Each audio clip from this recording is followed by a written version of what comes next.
Hello dear students, welcome to the e-content development for the program of mechanical engineering and its allied branches, and it is for the subject of strength of material, for which subject code is 22306. This is very good initiative taken by the MSBTE for all diploma students. Myself Yogesh Bhaskar Gaidhani, faculty in Department of Mechanical Engineering, KK Polytechnic Nasik, welcome you all in this particular lecture. The topic that I am going to cover is a torsion, for which course outcome 5 is estimate stresses in shaft under twisting moment. Unit outcome 1 that I am going to cover is use of torsion equation in the given situation. Means student should able to use torsion equation in the given situation, in given application, or we can say in the field application. So what we are going to learn in this lecture: first, torsion concept and definition. Second, practical mechanical application of torque. Then assumption made in theory of torsion. And last, torsion equation with meaning of each and every term. So some key takeaways for this lecture are strength, power, twisting moment. So this is the concept map for this lecture, and concept map is related to student should able to apply this torsion concept in the field application, and this will help to understand the assumption and torsion equation related to torque and related to field application. So this is the concept. Okay, let's start with the torsion. So before starting torsion concept, I want to give you a very interesting example of torsion.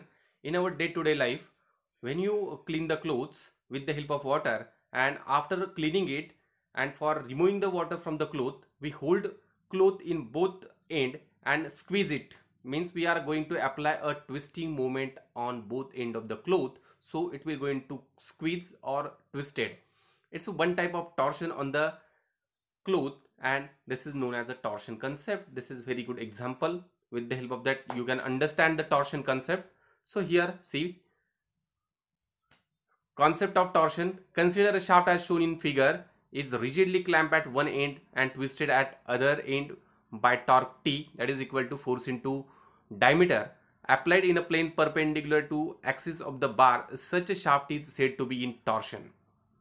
And when you see from definition point of view, a definition of torsion is the twisting of an object caused by a moment acting about the object's longitudinal axis. So object's longitudinal axis means what? This is a circular member. This is the object.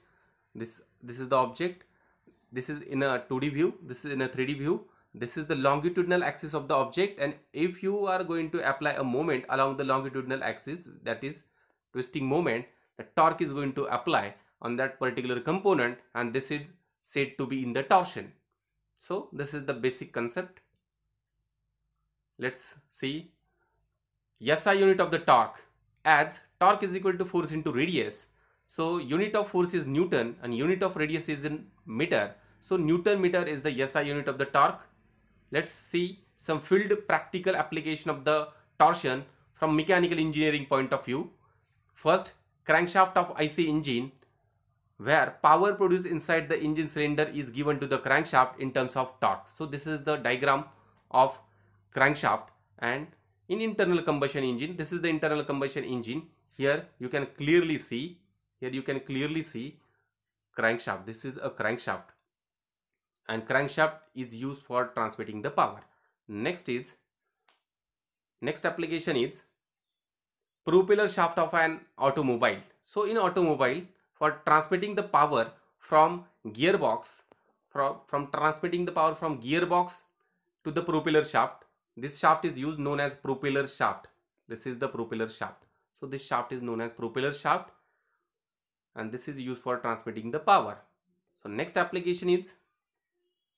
field application, third, torsion bar in automobile suspension.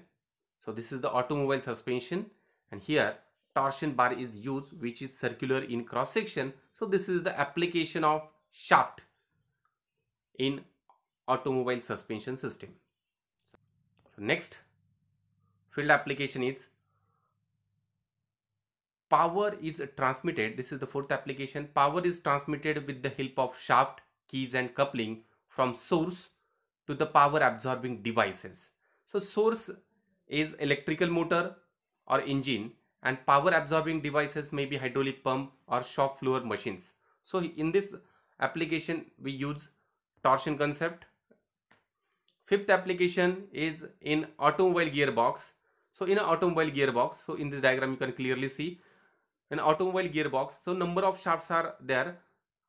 Main shaft is there, lay shaft is there, and intermediate shaft is there. This is the main shaft, this is the intermediate shaft, this is the lay shaft. So all shafts are used for transmitting the power, and this is the one of the best example of the torsion in case of gearbox. So next application is sixth number of applications. Sixth application, shaft of hydroelectric power plant. So in hydroelectric power plant, turbine is fitted on the shaft, and there we use a torsion concept. Next is propeller shaft of turbojet and windmill. So in this diagram again you can see this is a shaft over which a turbojet and turboprops are going to fitted, and torsion concept is going to use.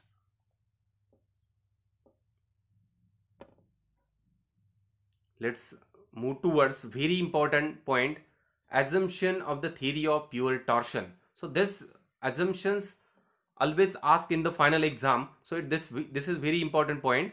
So let's see, in this diagram you can see one shaft is shown over here. This is the shaft which is fixed at one end, shaft having diameter d, length l, and this is the twist theta, and this is the twisting moment t. So let's see, first assumption, the material of the shaft is homogeneous and isotropic. This is first an important assumption. Second, the twist along the shaft is uniform throughout. Third, non-cross section of the normal cross section of the shaft, which were plane and circular before the twist, remain plane and circular even after the twist. Fourth is, all diameters of normal cross section which were straight before the twist remain straight after the twist. Fifth assumption is, stresses do not exceed the proportional limit. So it should be within the limit. Stresses produced should within the limit, it means. Sixth, the shaft has uniform cross section throughout the length. So these are the assumptions. Now torsion equation. So consider a shaft of length L and radius R at one end. Consider a solid shaft of length L and radius R at one end and subjected to the torque at other end as shown in the figure.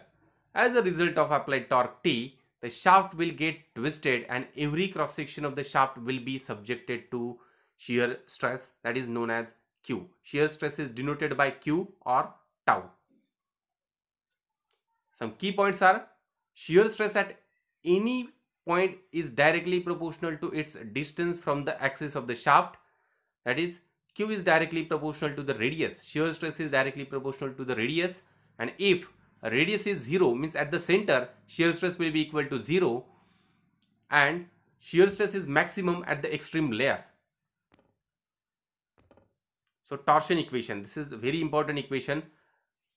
This is the torsion equation, T J G theta by L tau by R, where T is equal to, where T is equal to torque or twisting moment in Newton mm, G is equal to C. This is the notation, modulus of rigidity of the material in Newton per mm square. Q is equal to shear stress for material which is in Newton per mm square.